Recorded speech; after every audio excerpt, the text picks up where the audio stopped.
Bueno, bienvenidos de nuevo a vuestro podcast de confianza entre traumas.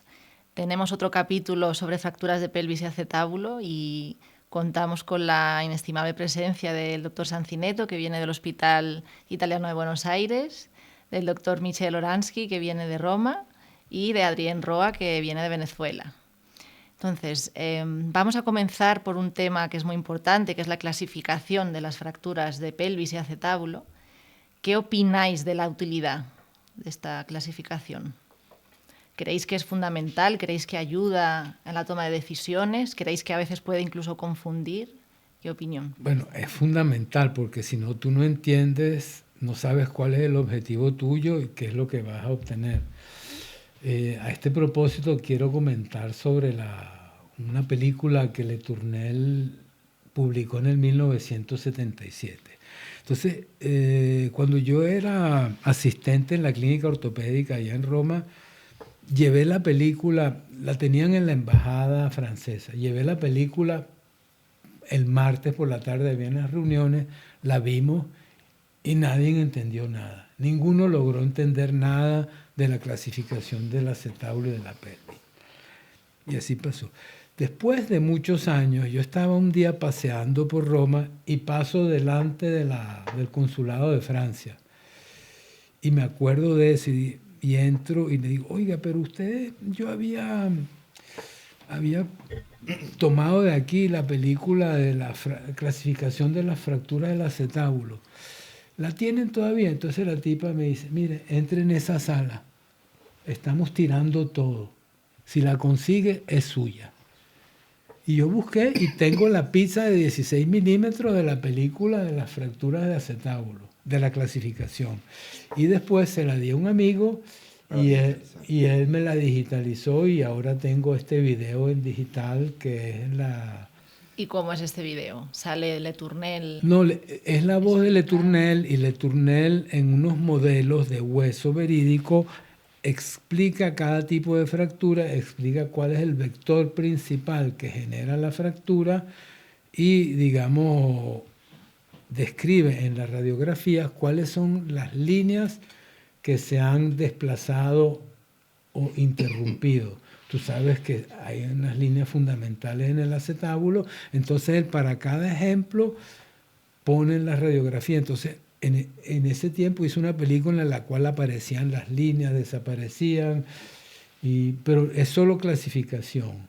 Y después hay una parte que es quirúrgica, pero que es menos interesante. Y entonces, Adrián, ¿qué opinas Yo de creo la que clasificación? es ¿Por qué es tan fundamental. importante? ¿Qué es lo que Clasificar es marca? importante porque si no tienes idea de lo que estás haciendo, puedes hasta equivocar un abordaje. Y la clasificación te ayuda a planificar, como todas las clasificaciones. Vamos a planificar la fractura. Pero específicamente en acetábulo, la clasificación te ayuda para la toma de la decisión del acceso que le vas a hacer para resolver esta fractura. Y por supuesto de las estrategias de reducción que vas a tener para ella, pues, y entenderla, porque poder entender el contexto. Obviamente es una guía, no todos los patrones son iguales, pero la clasificación te orienta para saber qué es lo que está. Y gracias a ese empeño del Le Tournelle de ponerle nombre a cada línea del acetábulo en las proyecciones radiológicas. La línea isquiática, la línea iliopectina nominada, la columna anterior, la pared anterior, todo esto pues influye para la toma de la decisión. Por tanto, no nos queda duda que la clasificación de Le Tournelle es fundamental para entender la fractura, para los abordajes y la toma de decisiones y la secuencia. ¿Y qué opináis, Sanci, de la fractura, de las fracturas de pelvis? ¿Qué clasificación es la que utilizas y qué utilidad? Todos recitamos la clasificación alfanumérica de la O, que tiene su utilidad. Otros recitan la clasificación, vamos a llamarla fisiopatológica, de Yanni Burgess, porque te habla del mecanismo traumático y no tanto del punto anatómico o del tipo lesional. A mí me gusta además una clasificación que usaba Le Tournelle, y creo que la hemos comentado en algún otro momento, que era de dónde está roto y dónde se genera la inestabilidad. Primero porque lleva una lectura minuciosa de la radiografía. Hoy podemos decir una lectura minuciosa del TAC 3D, pero virtualmente es lo mismo. Es si la inestabilidad es a través del pubis, si es a través del agujero obturador o la fractura que genera inestabilidad, si es a través del acetábulo, del ala ilíaca, de la articulación sacroiliaca o del cuerpo del sacro. Y si uno es capaz de reconocer esos puntos de inestabilidad, organizará su estrategia de reconstrucción ulterior, porque va a generar quantum de estabilidad para contrarrestar lo que el trauma ha hecho. Otra clasificación puede explicarte cómo fueron los mecanismos traumáticos y uno entenderá cuál es la maniobra de signo opuesto al mecanismo traumático para lograr la reducción en ese punto de inestabilidad descrito. Por lo tanto, en mi cabeza no hay una clasificación que me ayude a todo, sino que es la sumatoria de visuales o de visiones que uno tiene del problema lo que te lleva a decidir. A medida que vas creciendo en este tema, vas buscando cómo recrear estabilidad en cada uno de los puntos y no soslayar ninguna de las lesiones. O entender cuál es la que hipotéticamente, ante un paciente que no podés continuar con el procedimiento, podrías soslayar. ¿Dónde están los puntos críticos? Y eso lleva también a crear, al menos desde mi punto de vista, un enamoramiento con el modelo de pelvis de plástico, porque si uno entiende dónde están los puntos y es capaz de dibujarlos, y estamos hablando de clasificación de pelvis, no de acetábulo, que es otra forma de dibujar, el cirujano tiene que saber dibujar los patrones fracturarios. Le Tourneur te dejaba operar una fractura si no era capaz de dibujarla.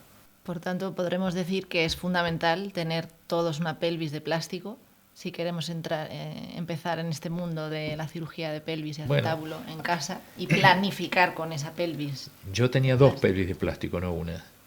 Una estéril en el quirófano y una no en casa. La de casa era irme a dormir y de noche tocar cada uno de los resaltos anatómicos para entrenar mi propiocepción. Porque mi razonamiento fue, en el quirófano con un abordaje más limitado, y hoy invito a la gente que hace abordajes en menos, los que quieren hacer estopa, a entender con la punta del dedo qué es lo que están tocando y cómo dirigir el instrumental apuntando a la punta del dedo. Es el navegador, perfecto navegador. ¿Sí? Entonces, entrenar la propiocepción marca la diferencia entre un cirujano de pelvis y acetábulo y aquel que es usuario circunstancial de un procedimiento para tratar una fractura.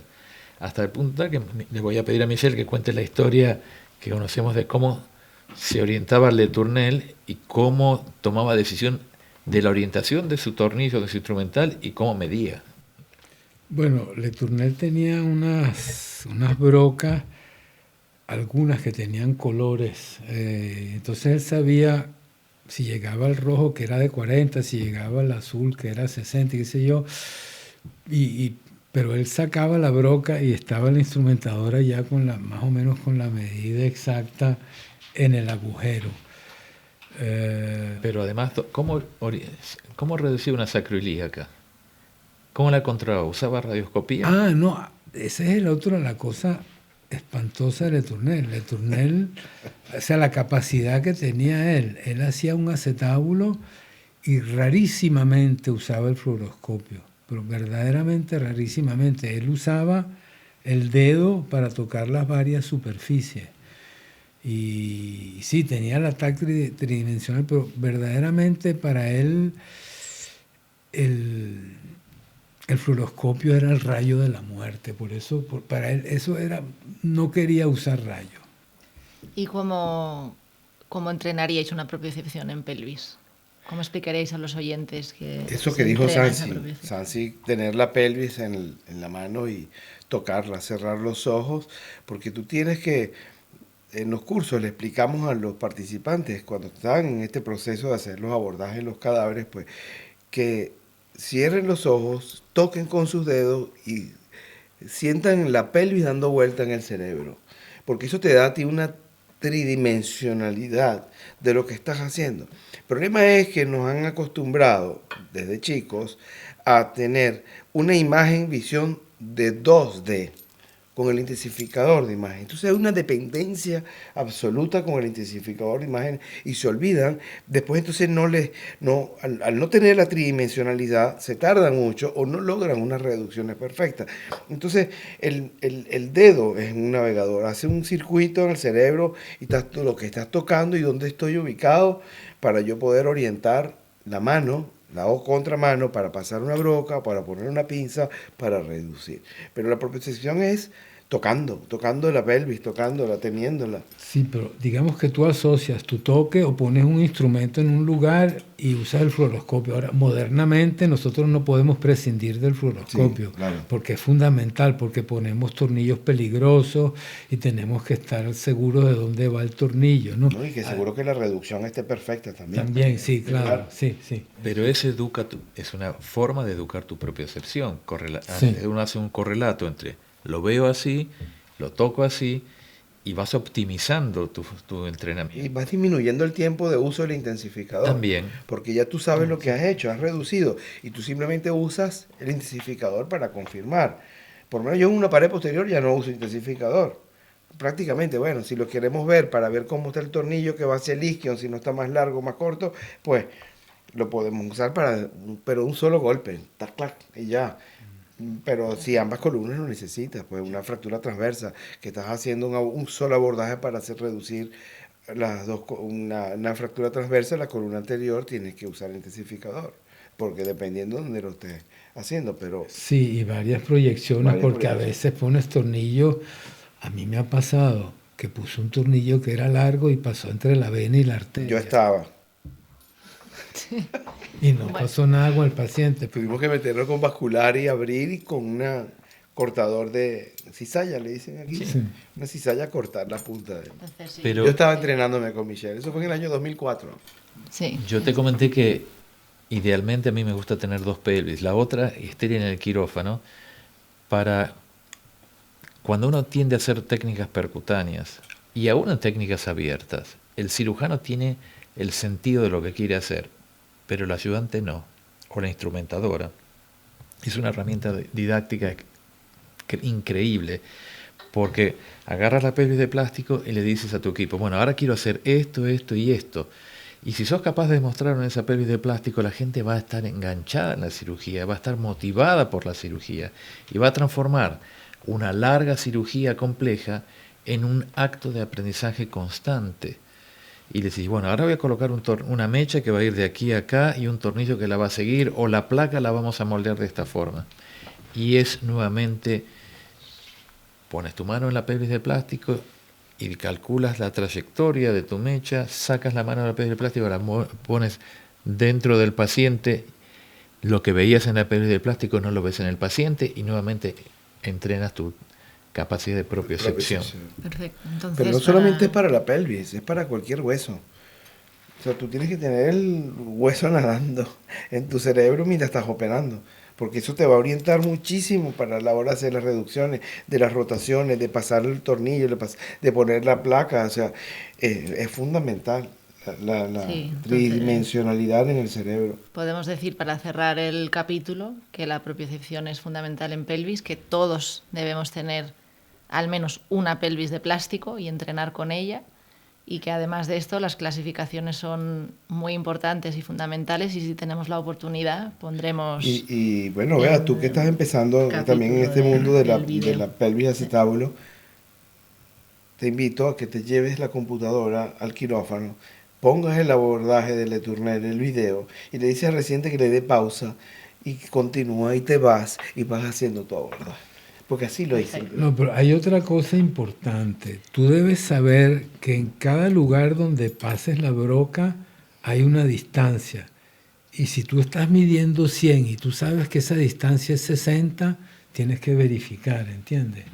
Perfecto, Porque si no sí. pasa lo que me pasó. Entrenarlo antes y... No, tú y sabes estar que en cada preparado. sector, si tú pones el tornillo desde, digamos, la tuberosidad isquiática y te vas por el corredor de la U radiológica hacia adelante, eso tiene una medida y no puede ser más, porque si estás haciendo más, probablemente tu broca ha pasado donde no debería pasar. Perfecto, muchísimas gracias a los tres. Gracias. Y seguiremos con la pelvis en los próximos capítulos. Muchas gracias.